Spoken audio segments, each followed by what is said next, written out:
ये सिंपल ताज़ा गोबर है। और अच्छा, ताज़ा सूखा गोबर नहीं, इसमें मिला तो सब कुछ है, और ये एकदम प्रोसेस्ड खाद है। सूखे गोबर में यहाँ पर गांव में शिवाकांत द्विवेदी जी जो जिला अधिकारी हमारे बरेली के, वो यहाँ पर खेतों में निरीक्षण किया। मैं आपको दिखाना चाहूँगा, ये गेहूँ और ये फसल गोबर और गौमूत्र से ही की खाद से बनाई हुई फसल है जो प्राकृतिक है। मैं अनूप तिवारी, आप देख रहे हैं इस समय HN न्यूज़ में आया हुआ हूँ। यहाँ पर निवड़िया गांव में मैं शिवाकांत द्विवेदी जिलाधिकारी बरेली जी, और हमारे साथ हैं जी। मिस्टर जगप्रवेश जी मुख्य विकास अधिकारी बरेली, और हमारे साथ कृषि विभाग के अधिकारी जी DD एग्रीकल्चर साहब हैं। जी, किस उद्देश्य से यहाँ पर हम लोग यहाँ पर निरीक्षण करने आए हैं? जनपद के लगभग 50 किसानों के साथ जी जनपद के विभिन्न गांवों में आज हम लोगों ने भ्रमण किया। जी मीरगंज के 3 गांव हम लोगों ने देखे, जी और जिन किसानों द्वारा प्राकृतिक खेती की जा रही है जी उन किसानों से अन्य किसानों को हम लोगों ने उनके खेतों तक विजिट कराई, जी। उनसे बातचीत कराई, उनकी प्रक्रिया का अध्ययन करने का हमने अवसर दिया। जी तो जो किसान अभी थोड़े स्तर पर कर रहे हैं वो ज़्यादा स्तर पर खेती करें, इससे जी। प्रेरित हों, उससे क्या क्या स्टेप हैं, कैसी चीज़ें हैं, जी उसकी जानकारी उनको स्वयं विजिट करने से मिली है।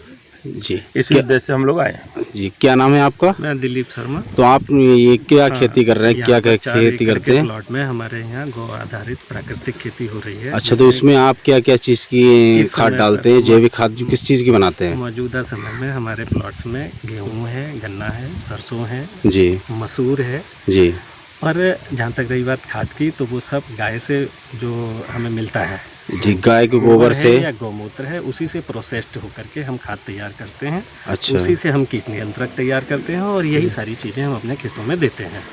आज करीब 4-5 सालें हो गई हैं हमें इस चीज़ को करते हुए। पूरी तरह से हमारा गौ आधारित प्राकृतिक फार्म तैयार है, और इनफैक्ट मैं किसानों को भी ट्रेन करता हूँ गौ आधारित खेती को के लिए और प्रचार के लिए निकले हैं। जी हम सभी किसानों से अनुरोध करते हैं, ये गायें आपके लिए गौ माता हैं। जी जी इनके गोबर से, गौमूत्र से, दूध से, दही से अपने जीवन को शुद्ध करें, परिष्कृत करें, और लोक और परलोक दोनों सुधारें। गाय को छोड़ेंगे, इससे वो 2 प्रकार से, एक तो आर्थिक हानि उठा रहे हैं और दूसरे आध्यात्मिक हानि तो उठाएंगे ही। धन्यवाद। जी धन्यवाद। जी, क्या नाम है आपका? नीरज कुमार सिंह। जी, आप किस पद पे हैं यहाँ पर? किस मैं ये जो खाद जो बनाते हैं, इसके उद्देश्य में आप क्या कहना चाहेंगे? हाँ, मैं राष्ट्रीय स्वयंसेवक संघ से जी सह संयोजक हूँ बरेली विभाग का। क्या नाम है आपका? गौ सेवा गतिविधि, नीरज कुमार सिंह जी तो ये जो गौ माता आज की डेट में जी जो दर भटक रही हैं, जी लोग जब दूध देना बंद कर देती हैं, लोग छोड़ देते हैं, जी तो इसके जो गौमूत्र और गोबर से हाँ, हम लोग उत्पाद बनाना सिखाते हैं किसानों को, अच्छा जिससे जो कीटनाशक जो आजकल दवाएं आ रही हैं, केमिकल हैं, इससे लोग बीमार भी होते हैं और फालतू का पैसा भी देते हैं। जी जो हम लोग सिखाते हैं, तो उसके उपयोग से उनका पैसा भी बचता है और उन्हें कई प्रकार के रोग नहीं होते हैं, क्योंकि जैविक खाद जब यूज़ करते हैं, कीटनाशक यूज़ करते हैं, तो किसी प्रकार का नुकसान नहीं होता है उससे। अच्छा, पैदावार में कैसा रिजल्ट होता है? पैदावार में भी ठीक रिजल्ट होता है। अच्छा, लोग कर रहे हैं यहाँ पर, जागरूक हो रहे हैं इस चीज़ के बारे में करना? हम लोगों ने कई खेतों में करवाई है। अच्छा, जैसे और जो हमारे कहाँ? जो विभाग संयोजक स्थित हैं, जिनकी अभी आपने बाइट ली थी, जी जी ये तो बहुत ही ज़्यादा इनके पास तो पूरे प्रांत के प्रशिक्षक प्रमुख हैं। अच्छा अच्छा, नया दायित्व मिला है अभी। जी, क्या नाम है आपका? राजकुमार जी, क्या कहना चाहेंगे आप इस खाद के बारे में, जैविक खाद जो बनाते हैं? इससे जो है कीटनाशक कम डालना, मतलब बिल्कुल नहीं डालना पड़ता है जी और भी सेहत के लिए बहुत लाभकारी चीज़ है ये। इससे जो फसल पैदा होगी, जी गेहूँ या जो भी कुछ है, तो वो काफ़ी हद तक बीमारियां कम करेगा। ये प्राकृतिक खाद है और इससे कोई भी नुकसान नहीं है।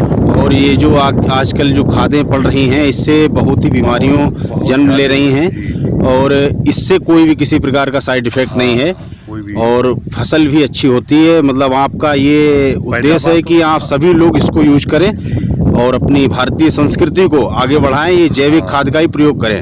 इससे डबल फायदा होगा। एक तो ये गौवंश जो है हमारा घूम रहा है, ये भी मतलब पालेंगे किसान, पालेंगे, उसके बिल्कुल सही गोबर है। से ये और मूत्र से ये बनेगी, हाँ। तो उधर अच्छा मतलब वो उत्पादन होगा। हाँ, ये जो खुली घूम रही हैं हाँ। इसको भी लोग बांधेंगे और इससे अपना कंपोस्ट बनाएंगे, इसको खाद बनाएंगे।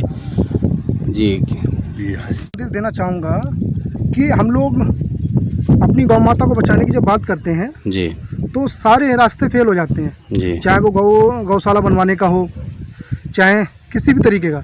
लेकिन उस गौ माता को बचाने का एकमात्र रास्ता यही है कि जब तक हम गौमूत्र और गोबर का उपयोग नहीं करेंगे तो गौ माता नहीं बच सकती है। क्योंकि जब एक परिस्थिति आती है जब दूध देना बंद कर देती है गाय, तो किसानों पे खिलाने के लिए मजबूर हो जाते हैं वो, तो छोड़ते हैं, छोड़ते हुए स्थिति खराब होती है।